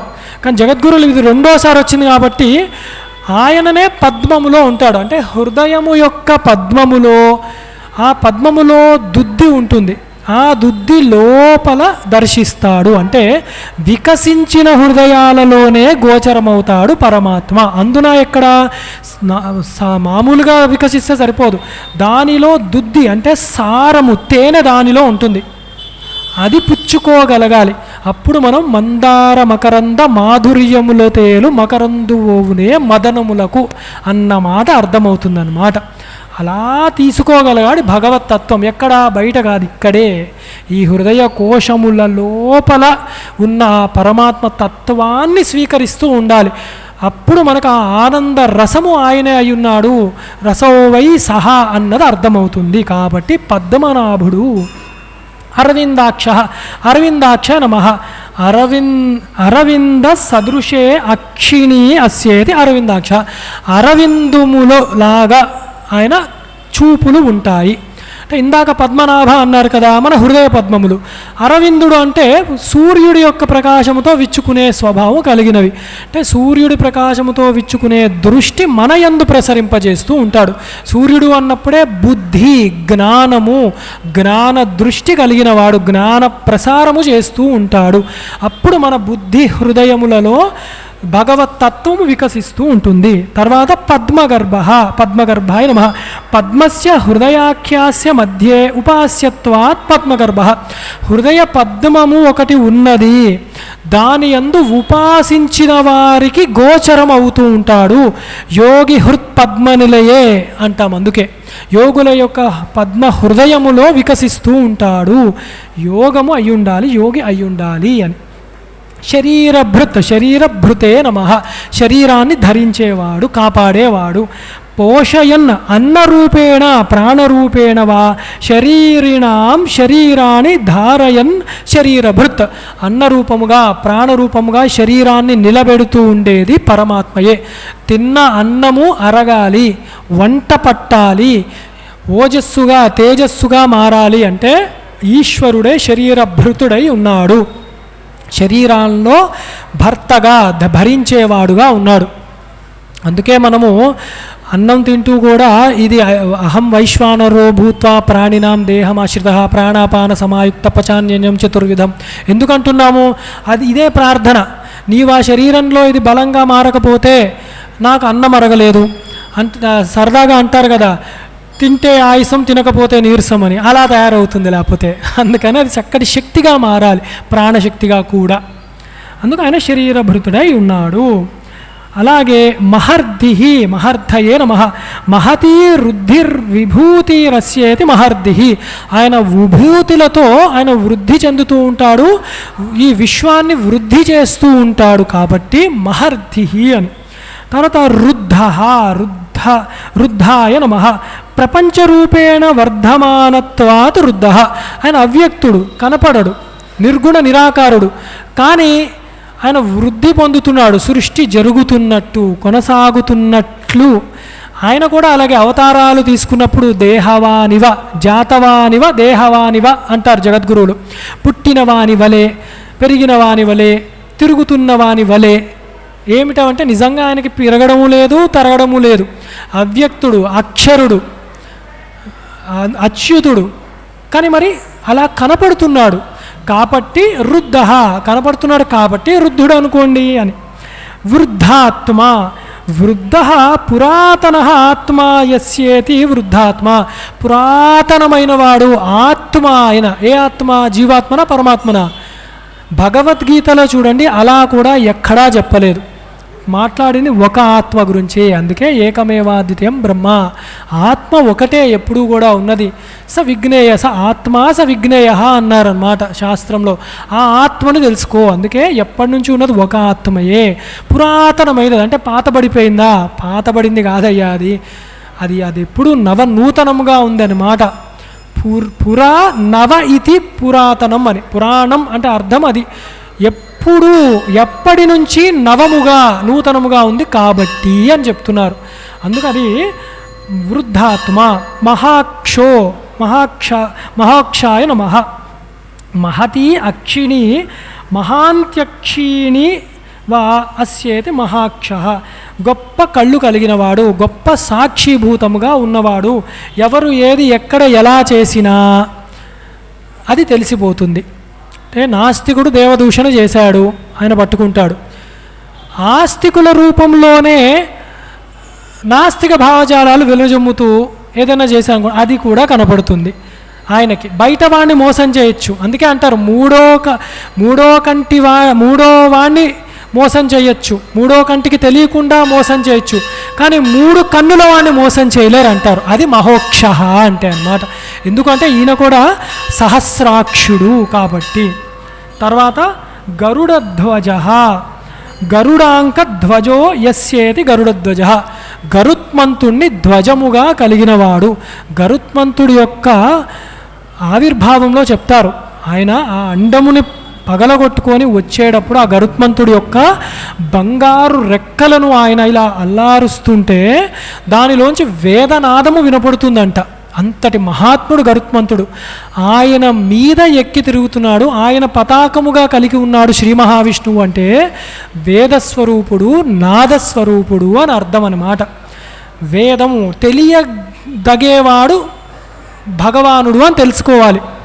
విత్ ధాతువుతో తెలుసుకోగలిగినవాడు. ఎలాగా? బ్రహ్మవిత్, ఆయన బ్రహ్మము తెలుసుకోవాలి, అది పరమాత్మయే అయి ఉన్నాడు అని. తర్వాత ఇవాల్టికి ఆఖరి నామముల యొక్క గుంపు. అతులః శరభో భీమః సమయజ్ఞో హవిర్హరిః సర్వలక్షణలక్షణ్యో లక్ష్మీవాన్ సమితింజయః. అతులః, అతులాయ నమః. తులా ఉపమానమస్య న విద్యతే ఇది అతులః. తులము, తులారాశి చూస్తాం కదా, అంటే కొలిచేది, దానికి అందనివాడు, ప్రమాణాలకు అందనివాడు. ఇదే పరమాత్మ అని చెప్పడానికి కుదరదు కాబట్టి అతులుడు పరమాత్మ. అదే గీతలో శృతులలో కొన్ని మాటలు ఉన్నాయి. న తస్య ప్రతిమాస్తి యస్య నామ మహద్యశః. ఆయనకి ఇక్కడ ప్రతిమ అన్న నామముతో కొందరు దుష్ప్రచారము చేస్తుంటారు. ప్రతిమ అంటే విగ్రహము కాదు, ఇక్కడ ప్రతిమ అంటే అంటే దీనికి తగ్గ పోలిక అని అర్థం. నా తస్య ప్రతిమా నాస్తి. అందుకే వైదిక నిఘంటువు తెలియాలి, పైన మాటలు డిక్షనరీలో కొట్టేయడం కాదనమాట. నా తస్య ప్రతిమా నాస్తి అంటే పరమాత్మకు, బ్రహ్మముకు పోలిక ఏది చెప్పలేము అని. అలాంటివాడు. అదే గీతలో కూడా ఒక చోటు చెప్తారు ఎక్కడో, నత్వత్ సమోస్త్యభ్యర్థిక కుతోన్యః అని. నాకు సమమైనది లేదు, ఏదని చెప్పమంటావు నాకు సమమైనది అని. అంటే ఏది చెప్పినా ఆయనకు సమానముగా చెప్పలేము, అది పరమాత్మ. పోలిక, ప్రతిమ అంటే పోలిక. ఇక్కడ శరభాయ నమః. శరాః శరీరాణి శీర్యమాణత్వాత్ తేషు ప్రత్యగాత్మయా భాతీతి శరభః. ప్రత్యగాత్మ రూపముగా, జీవాత్మ రూపముగా ఇక్కడే పరమాత్మని తెలుసుకోవడం ఎవరికి సాధ్యపడుతుందో ఆ వాళ్ళకి శరభుడుగా ఉన్నాడు. విచిత్రం మీరు చూడండి, తైత్తిరీయోపనిషత్తులో ఇదే చెప్తారన్నమాట. ఒక తండ్రి దగ్గరికి భృగు వారుని సంవాదంలో చెప్తారు. తండ్రి దగ్గరికి వెళ్ళి కొడుకు నమస్కారం చేసుకుంటూ, నాకు అన్నీ తెలిసిపోయినాయి నాన్నగారు, అన్నీ నేర్చుకున్నాను అంటాడు. అబ్బా అవునా, దేనివల్ల ఉత్పత్తి స్థితి లయలు ఉంటాయో కనుక్కో అంటాడు. వెళ్ళి వెంటనే తపస్సు చేస్తాడు. అన్నమయ కోశం వల్ల జాయతే ప్రాణ అని చెప్తూ ఉంటాడు. అన్నం వల్ల ప్రాణాలు పుడుతున్నాయి పోతున్నాయి అని.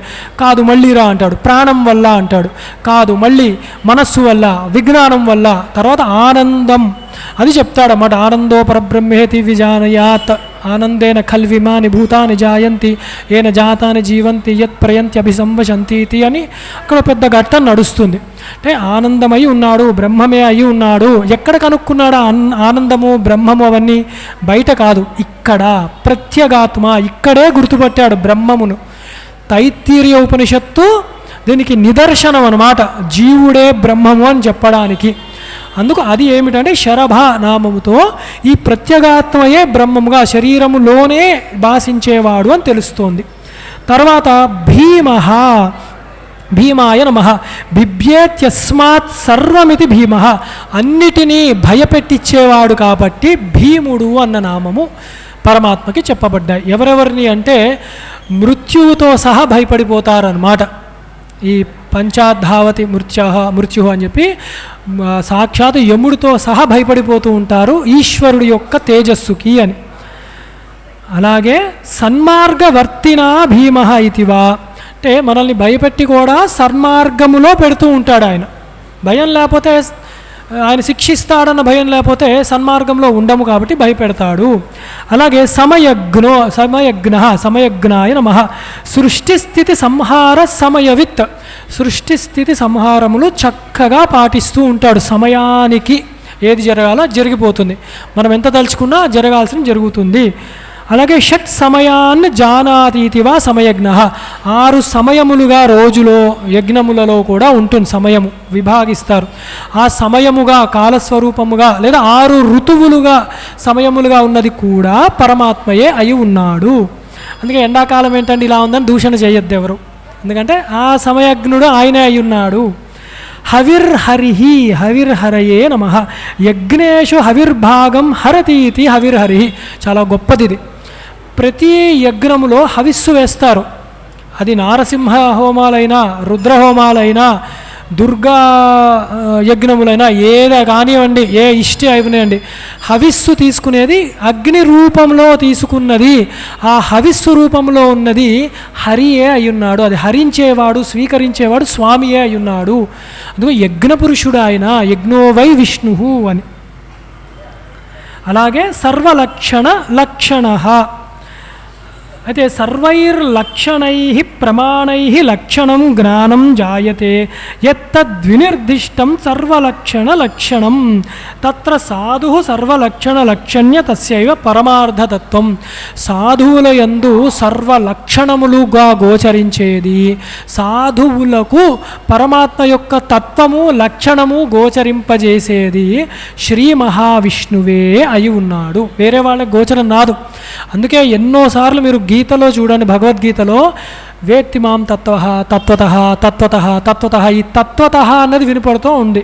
అందుకని అది ఎప్పుడూ ఉంటుంది, తత్వము కలిగిన వాడే తెలుసుకుంటాడు అని. లక్ష్మీవాన్ లక్ష్మీవతే నమః. లక్ష్మీర్యస్య వసతి నిత్యం వసతీతి లక్ష్మీవాన్. లక్ష్మి శ్రీ మహాలక్ష్మి, అష్టలక్ష్ములు కూడా మోక్షలక్ష్మితో సహా, ఐశ్వర్యలక్ష్మే కాదు అన్ని లక్ష్ములు కావాలి మనకి. ఇవన్నీ ఈ లక్ష్మి అన్నవన్నీ కూడా ఈశ్వరుడికి సహజముగా ఉండే ఐశ్వర్యాన్నే లక్ష్మి అంటారు. ఎవరి అందు సహజముగా లక్ష్మి ఐశ్వర్యములు వసించి ఉంటాయో వారిని లక్ష్మీవాన్ అంటున్నాం. అందుకే మనము లక్ష్మీదేవి అంటే ఈశ్వరుడు యొక్క శక్తి కిందే చెప్తున్నాం. నారాయణుడి యొక్క శక్తే అభేదము. సూర్యుడు సూర్యకాంతిని వేరు చెయ్యలేము, దీపము దీపకాంతిని వేరు చెయ్యలేము. అలాగే లక్ష్మీనారాయణుల్ని వేరు చెయ్యలేము. అదే సీతమ్మ రావణుడికి కూడా హెచ్చరించిందనమాట. వేరు చెయ్యలేము. వేరుగా లక్ష్మి ఎక్కువ, లక్ష్మియే కావాలి, రాముడు లేదా నారాయణుడు వద్దు అనుకుంటే అది రావణ ప్రవృత్తి. అలాంటి వాడు 10 ముఖాలున్నా నశించాడు. లేదా నారాయణుడే కావాలి, లక్ష్మి వద్దు అనుకున్నా, అదే రాముడే కావాలి సీతమ్మ వద్దు అనుకున్న శూర్పణఖ ముక్కు చెవులు పోయాయి. అది అక్కడ నేర్పుతోంది రామాయణం. ఇద్దరు అభేదము, అది తెలిసిన వాడే హనుమంతులు వారు. అందుకే వెళ్ళి అమ్మా నీలో రాముడు కనపడుతున్నాడు నాకు అన్నాడు. ఎలా అంటాడు? అభేద దృష్టి ఆయనకి తెలుసు. శక్తి శివుడు, శివశక్త్యాయుక్త్యో యది భవతసక్త ప్రభవితం అన్నది కూడా శివశక్తులు కలిసే ఉంటారు, వేరుగా లేరు. అర్ధనారీశ్వరులు వారు శివనారాయణులుగా ఒకవేళ శివపార్వతులుగా చూసినా కూడా, లేదా మన లక్ష్మీనారాయణులుగా చూసినా కూడా అదే వాగర్ధావ్య సంపృక్తో వాగర్ధ ప్రతిపత్తయ్య అని. అందుకే పరమదోషం అన్నమాట. శక్తుల యందు శివుడు యందు లేదా లక్ష్మి యందు నారాయణ యందు భేద దృష్టి కూడదు. అలాంటి దుర్మార్గులు ఉంటారు. అదో విచిత్రం. అందుకే ఎప్పుడూ సమయాచారము కలిపే చదువుతాం మనము అని. తర్వాత ఇవాళకి ఆఖరిది సమితింజయ. సమితింజయాయ నమః. సమితిం యుద్ధం జయతీతి సమితింజయ. ఏ యుద్ధమైనా కూడా అతి సులువుగా, చాలా సులువుగా, కేళిగా, క్రీడగా గెలిచేవాడు ఎవరు అంటే శ్రీ మహావిష్ణువు. అదే ఇదివరకు చెప్పుకున్నాం. దేన్నైనా గెలుస్తారు. ఏవి?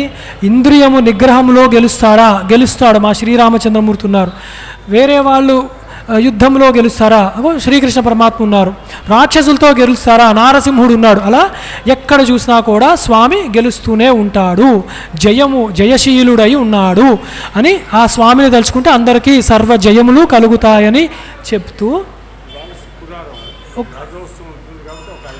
ఇప్పుడే అయిపోయింది అని చెప్తూ సర్వులకు కూడా జయమే కలుగుతుంది స్వామిని తలుచుకోగా అని చెప్తూ సమితింజయాయ నమః అని చెప్తూ సర్వం శ్రీ మహావిష్ణు చరణారవిందార్పణమస్తు.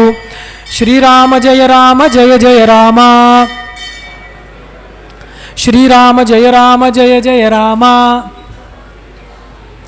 శ్రీరామ జయ రామ జయ జయ రామ. నమః శంకరాయ నమః శంకరాయ నమః శంకరాయ. శారదే పాహి మాం శంకర రక్ష మాం. శారదే పాహి మాం శంకర రక్ష మాం. శారదే పాహి మాం శంకర రక్ష మాం. శృతిస్మృతిపురాణానామాలయం కరుణాలయం నమామి భగవత్పాదం శంకరం లోకశంకరం. సదాశివసమారంభాం శంకరాచార్యమధ్యమాం అస్మదాచార్యపర్యంతాం వందే గురుపరంపరాం. ధర్మస్య జయోస్తు అధర్మస్య నాశోస్తు. ప్రాణిషు సద్భావనాస్తు. విశ్వస్య కళ్యాణమస్తు. హర నమః పార్వతీపతయే. హర హర మహాదేవ. శాంతి శాంతి శాంతి. స్వస్తి. మహాదేవ.